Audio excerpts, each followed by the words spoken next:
Hello friends, welcome back to my channel Katha Manthan. और आज हम लोग क्लास 11 का कॉमर्स का chapter 9 formation of a company का पार्ट 5 शुरू करने जा रहे हैं, that is articles of association. इसके पहले वाले क्लास में हम लोग ने मेमोरेंडम ऑफ एसोसिएशन किया था, तो अब हम लोग उसका दूसरा इम्पॉर्टेंट डॉक्यूमेंट कर रहे हैं, that is article of association.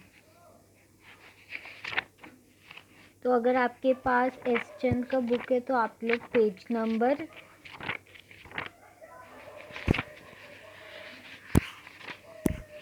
179 9.8 में आ जाइए, आर्टिकल्स ऑफ एसोसिएशन। हम लोग पहले आर्टिकल्स ऑफ एसोसिएशन का मीनिंग जान लेते हैं। The articles of association of a company contains the rules and regulation relating to the management of its internal affairs। जो आर्टिकल्स ऑफ एसोसिएशन है कोई भी कंपनी का, वो क्या करता है, वो रूल्स और रेगुलेशन, मैनेजमेंट के जो रूल्स और रेगुलेशन है वो कंटेन करता है। मतलब आर्टिकल ऑफ एसोसिएशन में कोई भी कंपनी के मैनेजमेंट का रूल्स और रेगुलेशन लिखा रहता है according to its internal affairs. They define the rights, power and duties of the management, the mode and manner in which the business of the company is to be carried on, and the manner in which changes in the internal regulations of the company may be made from time to time। तो क्या बोल रहा है कि articles of association define करता है right, powers और duties of the management का राइट्स, पावर्स और ड्यूटी को डिफाइन करता है, और the mode and manner in which the business of the company is to be carried on and the manner in which changes in the internal regulation of company may be made from time to time। तो जो mode manner जिसमें एक company का business carry on करता है और उसका जो मैनर चेंज होता है टाइम टू टाइम, और इंटरनल रेगुलेशंस जो चेंज होता है टाइम टू टाइम, उसको आर्टिकल्स ऑफ एसोसिएशन मैनर करता है। A company limited by guarantee without having share capital may be file its own article or may adopt table C। तो बोल रहे हैं जो कंपनी है लिमिटेड बाय गारंटी, मतलब जो हम लोग पहले भी पढ़े हैं, कंपनी लिमिटेड बाय गारंटी जिसका शेयर कैपिटल नहीं है, वो अपना आर्टिकल खुद फाइल कर सकता है या तो वो टेबल सी को अडॉप्ट कर सकता है। A company limited by guarantee and having share capital may adopt table B। और जो कंपनी लिमिटेड बाय गारंटी है वो विदाउट और शेयर कैपिटल उसके पास होगा तो वो टेबल डी को अडॉप्ट कर सकता है। एंड अनलिमिटेड कंपनी में अडॉप्ट टेबल ई। जो अनलिमिटेड कंपनी होता है वो टेबल ई को अडॉप्ट करता है।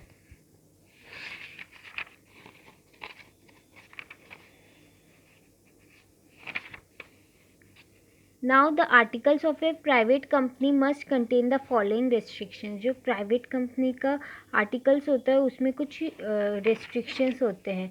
वो restriction क्या होते हैं? The restriction the right to transfer shares को हम लोग ट्रांसफ़र नहीं कर सकते, उसमें रेस्ट्रिक्शन रहता है। Limit the number of member to 50 number of member ही रह सकते हैं। Prohibited any invitation to the public to subscribe for any share or in debenture of the company। और पब्लिक सब्सक्राइब नहीं कर सकता कोई भी शेयर या डिवेंचर कंपनी का, उसमें भी रेस्ट्रिक्शन होते हैं। Articles of association is a public document. जो आर्टिकल ऑफ एसोसिएशन होता है वो एक पब्लिक डॉक्यूमेंट है। Everyone dealing with the company is declared to have constructive notice of its contents of articles. अब आर्टिकल्स क्या क्या कंटेन करता है? Article of association of a company generally contains rules and regulation with regard to the following matters. जो अब देखते हैं कि आर्टिकल ऑफ एसोसिएशन अपने में क्या कंटेंट्स रखता है। एडॉप्शन ऑफ प्रिलिमिनरी कॉन्ट्रैक्ट्स को अडॉप्ट करता है। Number and value of shares का नंबर और वैल्यू। अलॉटमेंट ऑफ शेयर्स, कितने शेयर्स अलॉट हुए। Calls on share, lean on shares.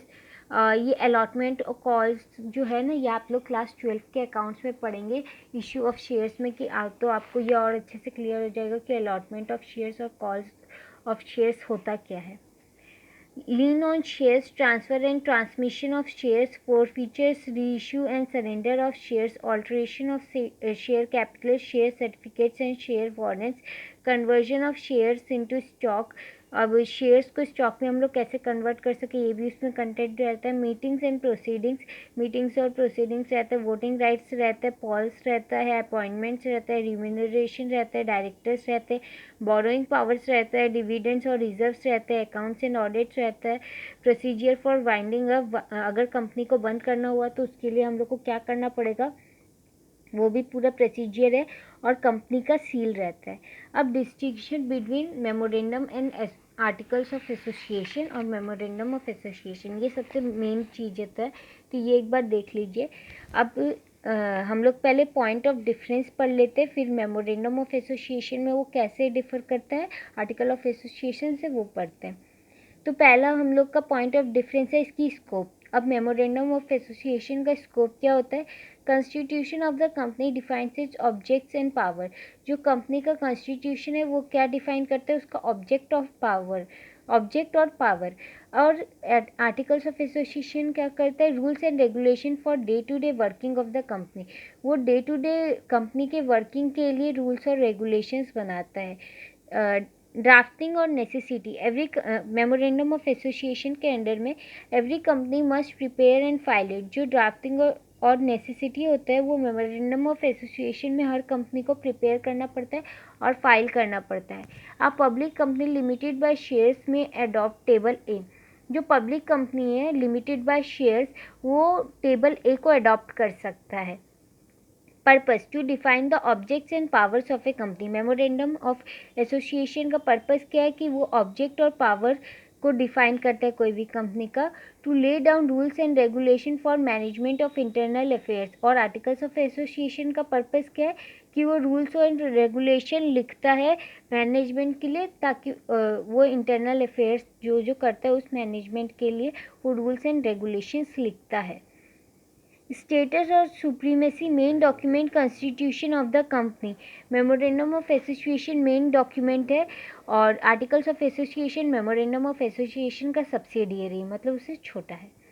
Provision must not contain anything contrary to the companies act. Memorandum of association में कुछ ऐसा नहीं रहता जो कंपनीज एक्ट के कॉन्ट्ररी है. Must not contain anything contrary to the companies act and the memorandum. और articles of association में कुछ ऐसा नहीं रहता जो कंपनीज एक्ट के कॉन्ट्ररी है या फिर मेमोरेंडम के भी कॉन्ट्ररी है.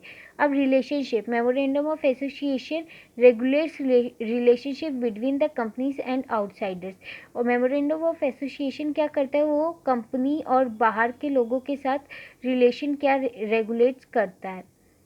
regulates relation between company and members and members. Article of association क्या करता है, रिलेशन रेगुलेट्स करता है बिटवीन कंपनी और उसके मेंबर्स के, और मेंबर्स के बीच में वो रिलेशन रेगुलेट करता है. Alteration, difficult permission of central government और कंपनी लॉ बोर्ड नेसेसरी. अब मेमोरेंडम ऑफ एसोसिएशन में ऑल्ट्रेशन क्या है, डिफ़िकल्ट है, परमिशन लेना पड़ता है सेंट्रल गवर्नमेंट का, कंपनी लॉ रहता है और बोर्ड नेसेसरी रहता है, बोर्ड ऑफ डायरेक्टर्स. और आर्टिकल्स ऑफ एसोसिएशन में क्या है, वो इजी है. Special resolution of the company required, खाली एक कंपनी का स्पेशल रेजुलेशन रिक्वायर्ड रहता है और बाकी वो इजी है बहुत. Legal effects, anything done beyond it is void. Memorandum of association में कोई भी चीज़ उसके बाहर किया जाएगा तो वो नल होता है, वॉइड होता है, मतलब उसका कोई वैल्यू नहीं है. Anything done beyond it can be rectified by special resolution. Articles of association के कोई भी चीज़ बाहर किया जाएगा तो वो रेक्टिफाइड हो जाता है एक स्पेशल रिजोल्यूशन के माध्यम से. तो हम लोग ने ये पढ़ लिया है कि हम लोग का डिस्टिंक्शन क्या है मेमोरेंडम ऑफ एसोसिएशन और आर्टिकल ऑफ एसोसिएशन का. अब prospectus, meaning the term prospectus has been defined under the Companies Act as any document described or issued as a prospectus and includes a red herring prospectus or shelf prospectus or any notice, circular, advisement or other document inviting offers from the public for the subscription or purchase of any securities of a body corporate. सबसे पहले मैं बता दूं कि prospectus क्या होता है. Prospectus एक डॉक्यूमेंट होता है जिसमें कंपनी और उसके एक्ट के बारे में और उसके बिजनेस के बारे में दिया रहता है। तो ये होता है प्रॉस्पेक्टस। द टर्म और इसका जो आपका डेफिनेशन है वो आप पढ़ लीजिए। The term prospectus has been defined under the companies act. Companies act prospectus को कैसे डिफाइन करता है? Any document described or issued as a prospectus and includes a red herring prospectus or shelf prospectus or any notice, circular, advisement or other document inviting offers from the public for the subscription or purchase of any securities of a body corporate। अब एक prospectus का importance क्या होता है? A prospectus serves the following purposes. It is an invitation to the public to subscribe to the shares and debenture of the company। ये invite करता है public को ताकि वो shares और debenture कोई भी company का subscribe कर सके। It informs the public about the company and stimulates people to invest money in the company। ये inform करता है public को company के बारे में और stimulate करता है people को ताकि वो money को invest कर सके company में। It provides an authentic record of the terms and conditions on which shares and debentures have been issued।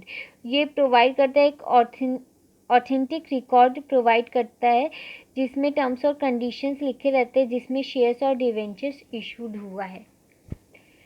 It identifies the person who can be held responsible for any untrue or incorrect statement made in it। ये identify करता है person को जिससे कोई भी person responsible होता है कि ये कोई अनट्रू और इनकरेक्ट स्टेटमेंट है इसमें। It reflect the business policies and programmes of the company. ये रिफ्लेक्ट करता है बिजनेस का पॉलिसीज और कंपनी का programmes. It helps the investor to take investment decision.